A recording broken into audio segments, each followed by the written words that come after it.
श्री महाकालेश्वर यह परम पवित्र ज्योतिर्लिंग मध्य प्रदेश के उज्जैन नगर में है। पुण्य सलीला क्षिप्रा नदी के तट पर अवस्थित यह उज्जैन प्राचीन काल में उज्जैनी के नाम से विख्यात था। इसे अवंतिकापुरी भी कहते थे। यह भारत की परम पवित्र सप्तपुरियों में से एक है। इस ज्योतिर्लिंग की कथा पुराणों में इस प्रकार बताई गई है। प्राचीन काल में उज्जैनी में राजा चंद्रसेन राज्य करते थे। वह परम शिव भक्त थे। एक दिन श्रीकर नामक एक 5 वर्ष का गोप बालक अपनी माँ के साथ उधर से गुजर रहा था। राजा का शिव पूजन देखकर उसे बहुत विस्मय और कौतूहल हुआ। वह स्वयं उसी प्रकार की सामग्रियों से शिव पूजन करने के लिए लालायित हो उठा। सामग्री का साधन न जुट पाने पर लौटते समय उसने रास्ते से एक पत्थर का टुकड़ा उठा लिया। घर आकर उसी पत्थर को शिव रूप में स्थापित कर पुष्प, चंदन आदि से परम श्रद्धा पूर्वक उसकी पूजा करने लगा। माता भोजन करने के लिए बुलाने आई, किंतु वो पूजा छोड़कर उठने के लिए किसी प्रकार भी तैयार नहीं हुआ। अंत में माता ने झल्लाकर पत्थर का वह टुकड़ा उठाकर दूर फेंक दिया। इससे बहुत ही दुखी होकर वो बालक जोर जोर से भगवान शिव को पुकारता हुआ रोने लगा। रोते रोते अंत में बेहोश होकर वह वहीं गिर पड़ा।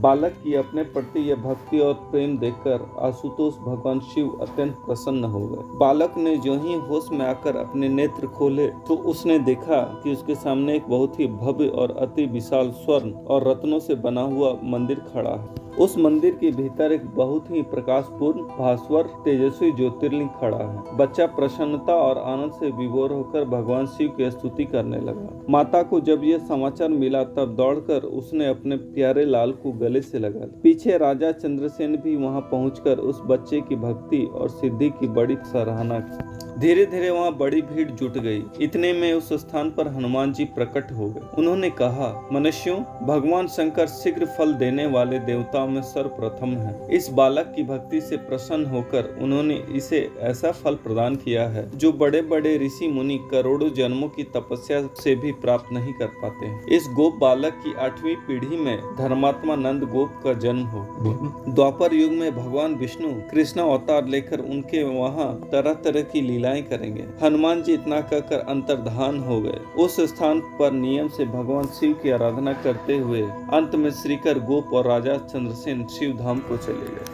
इस ज्योतिर्लिंग के विषय में एक दूसरी कथा इस प्रकार कही जाती है। किसी समय अवंतिकापुरी उज्जैनी में वेद पाठी तपोनिष्ठ एक अत्यंत तेजस्वी ब्राह्मण रहते थे। एक दिन दूषण नामक एक अत्याचारी असुर उनकी तपस्या में विघ्न डालने के लिए वहां आया। ब्रह्मा जी के वर से वह बहुत शक्तिशाली हो गया था। उसके अत्याचार से चारों ओर त्राही त्राही मची हुई थी। ब्राह्मण को कष्ट में पड़ा देखकर प्राणी मात्र का कल्याण करने वाले भगवान शंकर वहां प्रकट हो गए। उन्होंने वहां एक हुंकार मात्र से उस दारुण अत्याचारी दानव को वहीं जलाकर भस्म कर दिया। भगवान वहां हुंकार सहित प्रकट हुए, इसलिए उनका नाम महाकाल पड़ गया। इसलिए इस परम पवित्र ज्योतिर्लिंग को महाकाल के नाम से जाना जाता है। महाभारत, शिव पुराण और स्कंद पुराण में इस ज्योतिर्लिंग की महिमा का पूरे विस्तार के साथ वर्णन किया गया है। दोस्तों, अगर आपको इस चैनल का कंटेंट पसंद है तो कृपया इस चैनल को सब्सक्राइब कर दीजिए और साथ ही बेल आइकन को दबा दीजिए ताकि आगे आने वाली ऐसी ही ज्ञानवर्धक एवं रोचक जानकारियाँ आपको प्राप्त होती रहे। प्रणाम।